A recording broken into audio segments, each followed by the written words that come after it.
Alors c'est une vieille idée que j'ai promenée longtemps. Les personnages m'ont accompagné ah ouais, très longtemps. J'ai commencé à connaître les chiens d'aveugles et cette équipe formidable entre le chien et la personne qui le guide.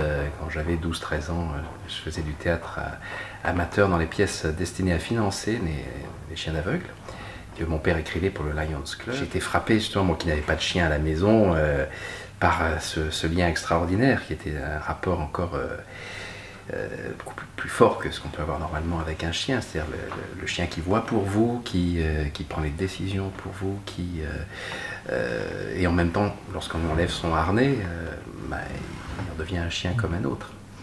Et longtemps, j'ai cherché justement la situation qui me permettrait de raconter le mieux possible les liens entre ce genre de chien et son maître ou sa maîtresse, et puis j'ai fini par le trouver.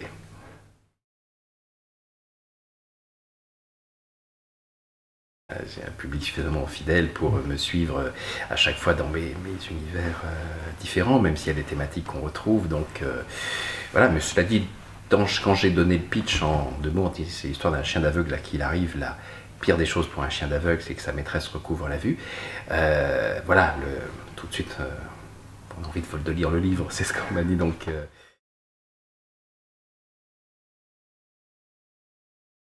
j'invente beaucoup et après je vérifie les choses par rapport justement aux opérations qui aujourd'hui rendent la vue de manière aussi spectaculaire, l'opération de la cornée, en l'occurrence une cornée artificielle, et c'est vrai qu'en 24 heures, même moins de 24 heures, vous voyez. J'ai bien sûr vérifié que ce cadre était tout à fait conforme à ce que je décrivais, pour que les gens qui connaissent ne soient pas dépaysés. C'est important pour moi qu'un romancier ne raconte pas, fasse pas d'inexactitude qui ferait qu'on ne croirait pas.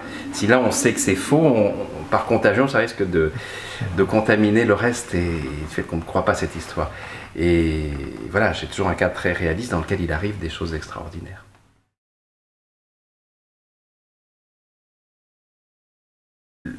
Les lieux, comme certains personnages, s'imposent aussi. S'impose parce que c'est avec cette personne dans ce lieu que ça doit se passer par rapport à la situation, vous le sentez bien, et puis parfois ça convoque des souvenirs personnels qui sont compatibles avec l'histoire que vous racontez. Par exemple, la présence de Trouville, qui est un lieu important du livre, c'est un lieu que je connais bien, qui s'est imposé à moi pour raconter cette partie de l'histoire.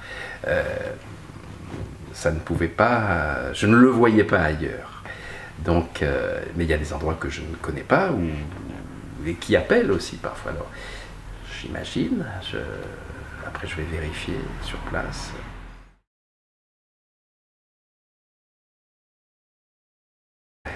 Et il n'y a rien de plus travaillé que l'apparente spontanéité. Ça n'existe pas, enfin en tout cas, chez moi, la sincérité, oui, mais la spontanéité, non, c'est le fruit d'un long travail. Je me donne beaucoup de mal pour qu'on ne me sente pas l'effort, pour que justement il y ait cette sorte de force motrice à l'intérieur des phrases qui amène à votre réaction. C'est-à-dire qu'on dit on ne peut pas quitter le livre. J'aime bien quand les gens me disent ça se lit tout seul, mais ça ne s'écrit pas tout seul.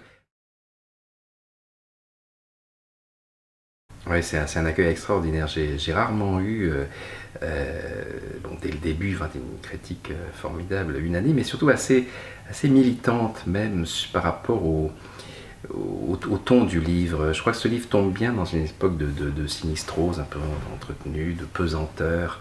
Et il y a un ton de la part des critiques de dire, enfin un livre où on respire. Et puis les chiffres du livre sont hallucinants quand on est à plus de 200 000 exemplaires, un peu plus d'un mois.